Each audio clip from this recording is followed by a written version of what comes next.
Assalamualaikum warahmatullahi wabarakatuh. Shalom, Om Swastiastu, Namo Buddhaya, salam kebajikan dan salam sejahtera bagi kita semua. Selamat pagi, siang, sore, malam. Kami, grup 3 dari kelas 2B tahun ajaran 2023 dari Prodi Pendidikan Bahasa Inggris Universitas Singapura Bangsa Karawang akan menjelaskan mengenai materi hakikat perkembangan pada mata kuliah Learning Development yang diampu oleh Sir Umar Yais, MPD. Namun, sebelum masuk pada materi, kami akan memperkenalkan diri. Saya, Ana Rahmadini selaku moderator. Selanjutnya, ada Kang Devran Bagus, ada Teh Alia Nadila, Kang Fauzan Terakhir Ramadan, Kang Hilal Gema, dan Kang Firza Ramdhani yang akan menjelaskan materi secara berurutan. Baiklah, mari kita masuk pada materi pertama yang akan dijelaskan oleh Kang Devran Bagus. Pada hakikatnya, perkembangan merujuk kepada perubahan teratur tentang fungsi-fungsi fisik dan psikis. Dalam perubahan fisik, meliputi perkembangan biologis dasar sebagai hasil dari proses konsepsi, yaitu pembuahan ovum yang disebabkan oleh sperma, dan hasil dari interaksi proses biologis serta genetika dengan lingkungan.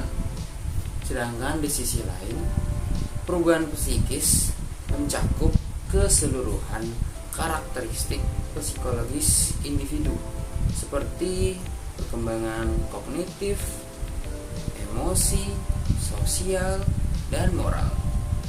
Lalu perkembangan juga merupakan proses perubahan kuantitatif dan kualitatif individu selama masa hidupnya, mulai dari masa konsepsi, masa bayi, masa kanak-kanak, masa remaja, sampai dengan masa dewasa. Dengan demikian, perkembangan sendiri dapat diartikan sebagai suatu proses perubahan dalam diri individu atau organisme dari fisik atau jasmaniah maupun psikis atau rohaniah menuju tingkat kedewasaan yang berlangsung secara sistematis, progresif, dan berkesinambungan. Dan jika kalian belum tahu apa yang dimaksud dengan perkembangan secara sistematis, progresif, dan berkesinambungan, maka dari itu teman saya akan membantu. Terima kasih. Baik, terima kasih Kang Devran. Di sini saya akan melanjutkan materi yang telah disampaikan. Di sini saya akan menjelaskan apa itu yang dimaksud dengan perkembangan sistematis, progresif, dan berkesinambungan. Dan yang pertama yang akan saya jelaskan yaitu sistematis. Perkembangan sistematis yaitu berarti perubahan dalam perkembangan itu bersifat saling ketergantungan atau saling mempengaruhi antara bagian-bagian organisme, yaitu fisik dan psikis. Contohnya adalah kemampuan berjalan pada bayi seiring dengan matangnya otot kaki, berkembangnya minat untuk memperhatikan lawan jenis seiring dengan matangnya hormon seksual.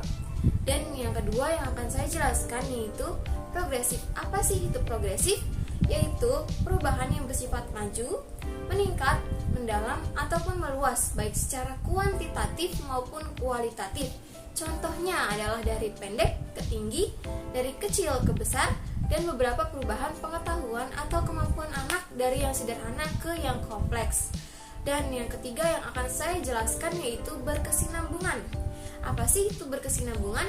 Berkesinambungan berarti perubahan pada bagian atau fungsi organisme itu berlangsung secara berurutan dan beraturan. Contohnya, untuk berjalan, seorang bayi atau seorang anak terlebih dahulu terlentang, tengkurap, duduk, kemudian merangkak, lalu berdiri. Sekian materi yang saya sampaikan. Materi selanjutnya akan disampaikan oleh teman saya yaitu Kang Fauzan. Terima kasih. Halo teman-teman, kembali lagi kepada saya Raki. Di sini saya akan menjelaskan tentang ciri-ciri perkembangan. Mengenai ciri-ciri perkembangan dalam diri individu atau organisme dapat diuraikan sebagai berikut.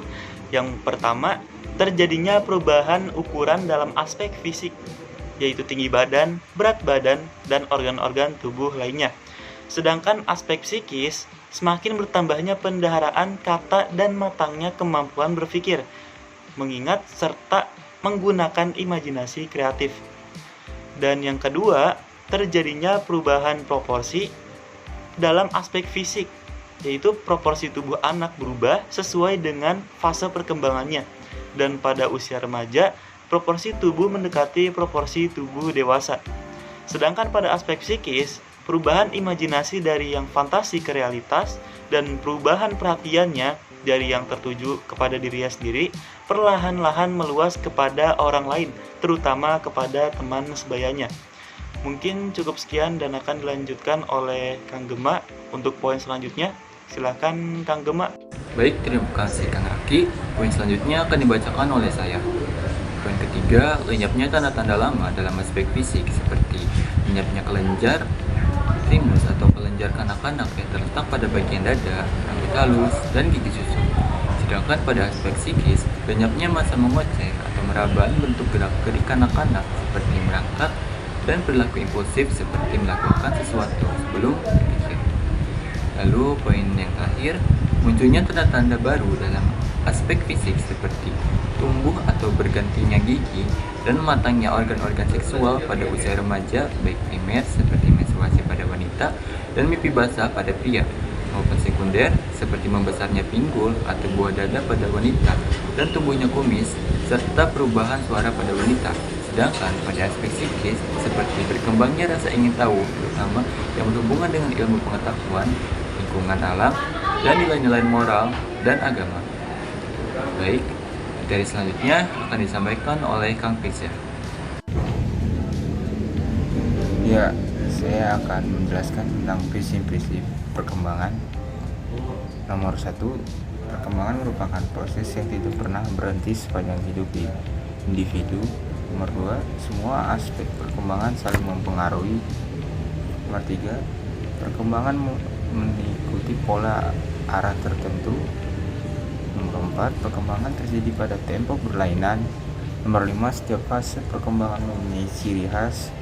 Dan yang terakhir nomor 6, setiap individu yang normal akan mengalami tahapan atau fase perkembangan. Sekian penjelasan dari kelompok 3. Terima kasih. Wassalamualaikum warahmatullahi wabarakatuh.